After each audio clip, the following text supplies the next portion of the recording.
So you choose something important people talk about, you should get a camera with dual card slots. And of course, when you do 2 SD cards, you should have a lot of backup SD cards, and you probably should have a backup camera as well.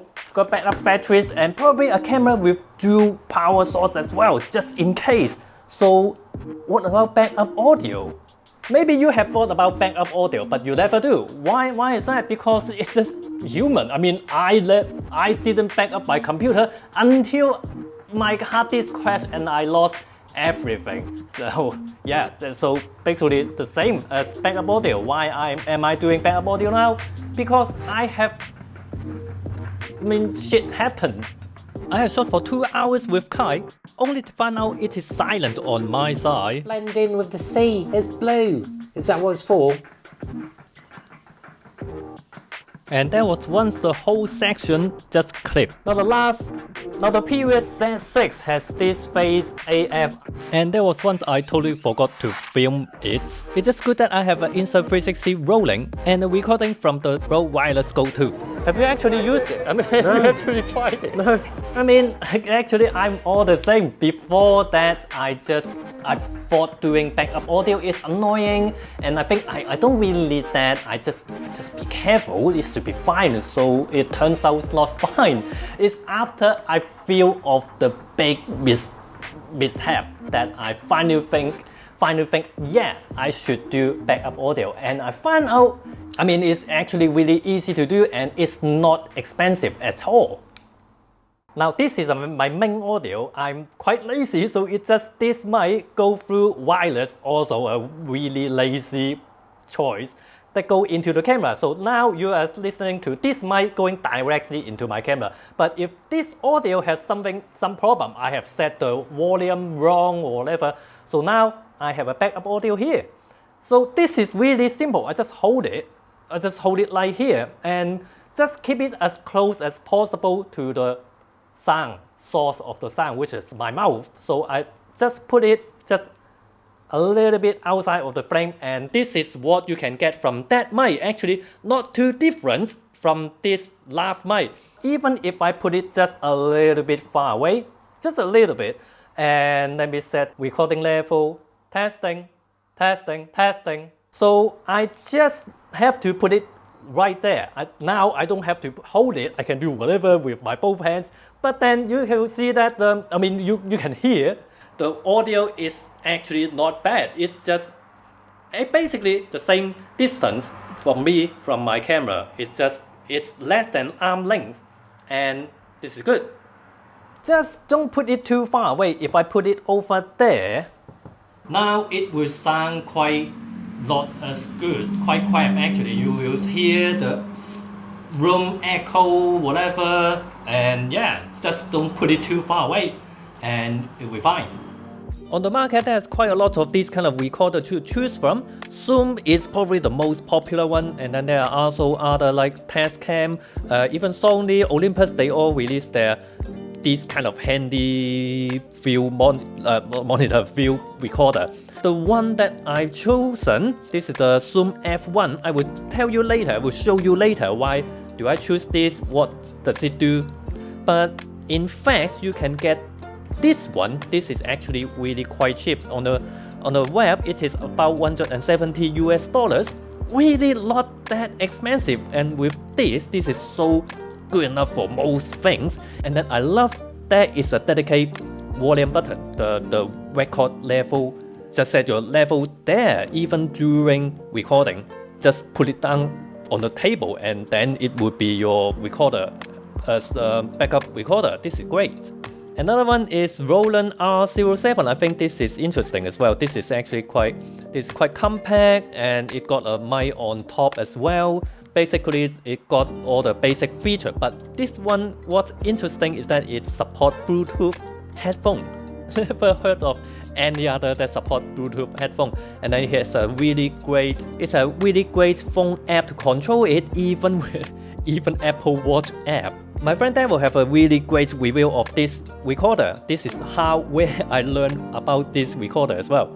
Something else, you can get this microphone for your smartphone, Rode make one as well. But the thing is, this one is really quite expensive. Zoom have these three, these two for iPhone, this is for Android. It is quite interesting. It plug it to your smartphone, and then the app actually make it looks like a recorder, looks like their own recorder as well. But then this is $100, this is $80. It is actually really close to the price of this H1, and this is dedicated recorder, and this is just a mic for your phone.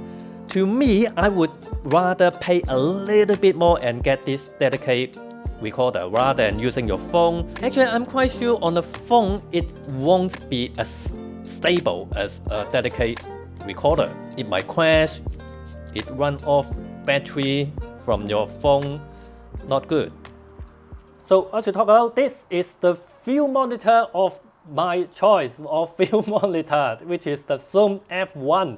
Why am I choosing this? Because I am thinking about two different scenario. I'm thinking the scenario just like now, just like when I'm shooting at home, I would just like I showed you before, I would just put it there. So I need a mic on top, but I want a little bit more than that. So well, I actually should show you. This is the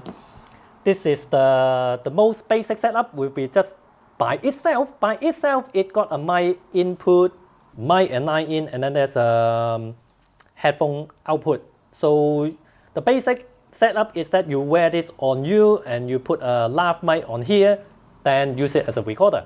And this output could be output to your camera as well. So then you have two recordings.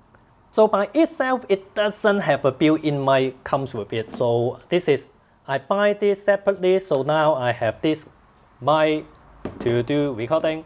But the second thing I wanted to do is I want to use this to shoot with Kai. So then I can change this to dual XLR input, so we can plug into wireless receiver. Then I can control the volume separately. The thing is, I don't know. I mean, when I bought this is just before Røde released their Wireless GO II. Suddenly they have this dual mic setup, so I don't really need to buy that. But wow. Well, this is not as good because this you can't set the volume level separately. With a 32GB microSD card, it gives you a whopping 30 hours of recording on WAV file. Usually, if the main audio is fine, I don't even bother take out the SD card. I will just format it right before the next shoot. This can also work as a USB mic, just plug into your computer and just work. This day I used it a lot for voiceover as well, as you are listening right now. But there's something really annoying about this Zoom recorder, this Zoom F1 recorder. One thing is that really simple, it doesn't have a tripod thread anywhere on this thing. This is crazy. This supposedly, they have a mount, they have a shock resistant, well, shock absorb mount that you can buy. But then it is ridiculous just to get tripod thread. And another thing is that the indicator here, this is the indicator that is it recording or does it clip. So only one at the bottom. So when I use it like this, usually I set it up like this and then I have to do some sound check. Testing, now this is clip. And it's just a tiny LED light that's pointing that way. I have to like peek into that. Testing, so it's too loud. Testing, this is good. So yeah. Now some say this Røde Wireless GO II can act as a backup audio because this has built-in recorder. This can solve the problem of the wireless dropout, but this doesn't solve the problem if that is a problem with the mic itself. For example, you plug in the mic here. The mic maybe got problem, maybe the wire, maybe the connection here got problem, then the recording here still got that problem. And there's not just one way to do backup audio as well. For example, some people don't like the preamp inside a camera.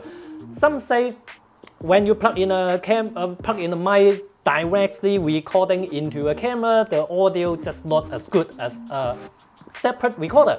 So some people will connect the mic to a recorder and then connect it back into the camera. So you got two copy of audio. But in fact, if I'm going to use a separate recorder, I would prefer put a separate mic onto the camera. So then you have two separate systems to record the audio, because if there's something wrong with this, I still got this as a backup. And also, when you have multicam, if you got like two camera filming, like cam 1, cam 2, two different angles, at the beginning, I would do just like this as well. I don't even put a mic on it. I don't only use a built-in mic just to get some kind of audio then I can use to sync up to different tracks together. But then later I found out it's just really simple.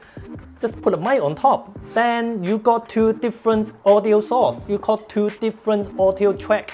So one of them, maybe this has a more expensive, better mic. This has a cheaper, not as good mic. So this could be a backup. So sometimes it don't even involve recorder.